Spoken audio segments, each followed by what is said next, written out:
دوستان عزیز با همه شما سلام میرسونم از جمهوری تاجیکستان، از وطن عزیزمون، از نویه فرخور، از خزلسو با همه شما سلام میرسونم. باز میبینیم که مردم با چی زحمت ها پول به دست میارن. در ما میگویند که پول نیست، کار نیست و ما اومدیم در پلک که همین برادر پلک کردگی بود نواش هم موندهی بودم و باز دعوت کردن که ما انگور باغ داریم. یعنی که با یک مرد 40 هنر کم است میگویند بیهوده نیست و میبینیم که برادر پلک کردگی ای، انگور باغ کردگی ای، سه باغی سیو کردگی ای، لیمانرنی کردگی ای، یعنی لیمون خونه. دیگه برادر کدوم میگه کار نیست، فکر میکنم که مردم خودش دروغ میکنه. کار هست، مرامت کنین، مهنت کنین، کار بسیار. برای ویدیو بسیار پنج چکو میکنیم، لایک نمونیم، پدیلیت هم میکنیم و میشنیم به حضور مهنتی برادر را تماشا میکنیم، حلاوت میبریم. یه دوزی انگور میخوریم. شاه پناه بیده خسته ای را آمدم، آه نگاهم مکن غرقی گناه آمدم. شاه پناهم بیده خسته ای را آمدم، آه نگاهم مکن غرقی گناه آمدم. راه خراسان یک نوار کنیم که برای شما بهترین نوارها شد، چون که اینها رو شما هر یک شما میخواهید و ما تصمیم گرفتیم که وبا رو وبا نگاه نکرده و گرمی رو گرمی نگفته ما اومدیم برای شما در انگور باغ نوار میگیریم و میبینیم که چگونه در انگور باغ مهنت کردگیم و چه خیلی حاصل میگیرم و این حال ما در آن همینجا قرار داریم و میخواهیم که با شما نشون دهیم و میاییم حاضر من اینجا کمتر دشوار است نوارگیری. در اینجا دو نوعی انگور می باشد، یعنی یک سفید است و دیگرش سیاه. من خاطر از ما خواستیم از همون انگور سفید ساختیم. میایین از پیش میبینیم یک جای نگاه کنید که یک غشش گفتی گپا چقدر است. نه نگاه کنید چقدر کلون است. یک دست پول نیپر میشه و اینچنین اینها سوزای و اصیلش نمیدونم چه خیلی است و بیاید باز دیگرش رو میبینیم. در اینجا گرمی هم این نگاه خیلی که نمیدونم یک چشوزی میچشیم تو چه خیلی است مزه رو برای شما میگم. در اینجا جوبارچه هم هست برای شستن آب دادن. همینجا یک چشوزی خیلی با مزه و در این جای منظره رو ببینید. نخورده گفتی گپو حلاوت میبرد، کیفیتون هم میگیریم. با این خاطر روز بمیم در اینجا دیگر نمودی انگور است، یعنی که انگوری سفید گفتیم و انگوری سیاه و از این انگوری سیاه رو ما برای چی یکم از مخدوم که در ترکیه بودم آمدم این سال گفتم یکم از همین چیزو ساختیم، چون که بچه های غریب بسیار یاد کردگن دهاتا زندگی دهاتا و خواستم که از همین ساختم. انگوری سفید برای شما نشان دادم و از میایم انگوری سیاه رو میبینیم. در اینجا بسیار است بخشون نگاه خودت نوارگیر شما میبینه. انگورو اگه در سحر بیای بکنی بخری با چیزش زور میشه، مزهش زوره برای که خنکک میزنی دم میگیری. این نگاه کن دور نمیره، این در زمینه. این خیلی زور میتونه ولی بشک تازه کنی رنگش نگاه کن وقتی درد خدا دیگر میخورد که شب روز بزنی دیگه انگوره. و اوزید بیاید پایان میرویم.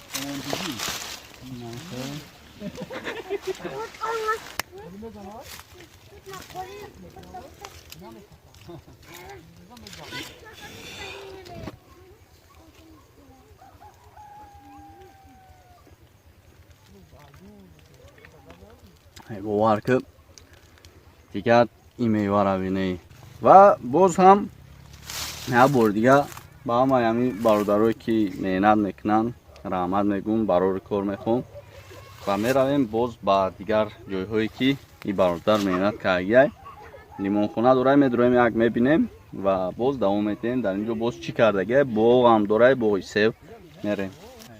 دوستان عزیز باز میگویم که این برادر بسیار محنت کردگه و حاضر ما در یک تگی درخت سیب هستیم که با قدرت خدا بگیم همه گرفتگیه که خیلی خطون ببینین ما تعریف نمیکنم تنها خطون نظر کنیم و ببینین از انا همین سیب یک تاش رو بکنم با مزه بخورم برای شما و خیلی که میبینید سیب ترشک میگن و فکرم مردم بسیار حواسی را میخوره و ما حاضر یک تا اینجا کلان شدیدم حاضر هم را میکنم این همین سیبی که کلانه خواستم که همین را خدم بکنم انا همون سیبی که شما میبینید برای ما خیلی پسند اومد و میخوام که همین را بکنم بخورم با لذت دانو شما اونک شویه و ما میخورم شما تماشا کنین بخشش میگم خیلی شما یک کشید میگن شما میخورین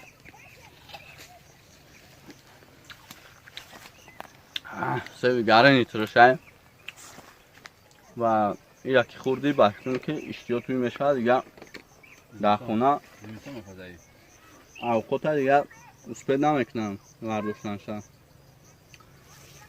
دیگه اینجا نمیدونم میشوی را نمیشوی ذاتی خوب داره ترشکه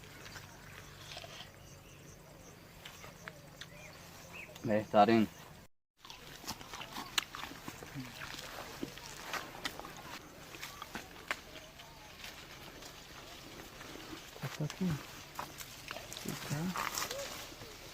Çetkara böyle maço. Nasıl?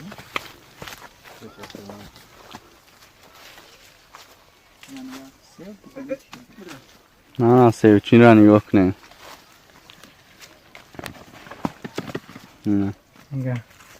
اینا هاریا سواکی. میخریم فقط خود میخریم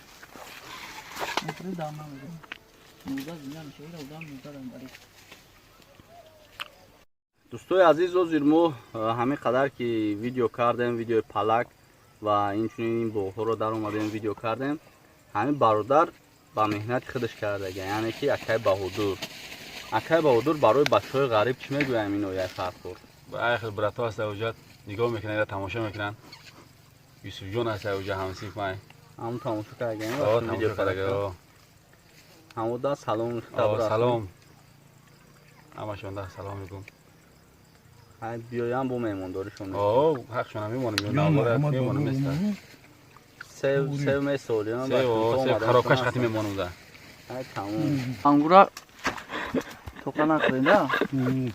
اینا برادر وقتی که دهات اومدی قشلاق اومدی باغ اومدی بالای درخت برآمده همون درخت چینده نخری اگر او تنها نیست گفتگه خب باز ما میم بالای درختی اولیچه علاقی میگن ایره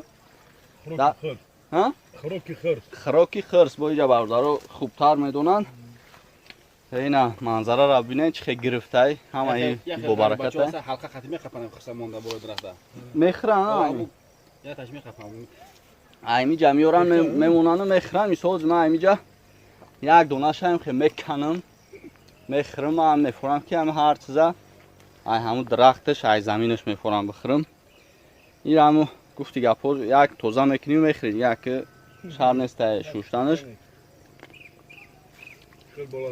ترش نیست بسیار بلازد در حقیقت بیاید این منظره رو ببینید از اینجا دیدن کنید و کیفیت خود رو در اینجا گذارید ببینید بخرین راحت کنید و کارتونه با دوام میتین نه نگاه کنید برادر رو این نمیدونم برای چی شکستگی خرس شکستگی این نودشه یکی خود چند بسیار گرفتگی ببینید نوداش خم شدگی نگاه کنید اینا یک چه میبینه در این نوده نگاه کنید چند خیلی گرفتگی اینا را میکنی همین خیل گفتی گپو میخوری تو سرش دانشا شمیرای سیب میخری، شمیرای اولیچا میخری، شمیرای انگور میخری، دیگه همه چی هستن. گفتی گپو که همه شرایط هست در اینجا، دیگه شهر نیسته برای بازار بخری. مهنت میکنن مردم راحت کرده میخرن. اوشون شوه و خروان باز هم بتشون. کدوم مهنت کرد دو بتشون. گفتی گپو که کیفیت ما گرفتم راحت کم برای خوردن. میخورم و تو بگیره نفروم اینجا خوردن بگیرم. شما هم بیاین همینجا رویتون میکنین برادر میبینتون میورتون بخرین راحت کنین. اینو همش برکت خداونده. اینم خیلی میخری و دم میگیری. خیلی ما گپ مونه تمام کنیم. گپ مونه تمام کردیم اکو سرسته میفرویم با بینیم یکون چیز یاد داشته باشه نوار میکنیم نداشته باشه ویدیو را با اخیر میرسونیم.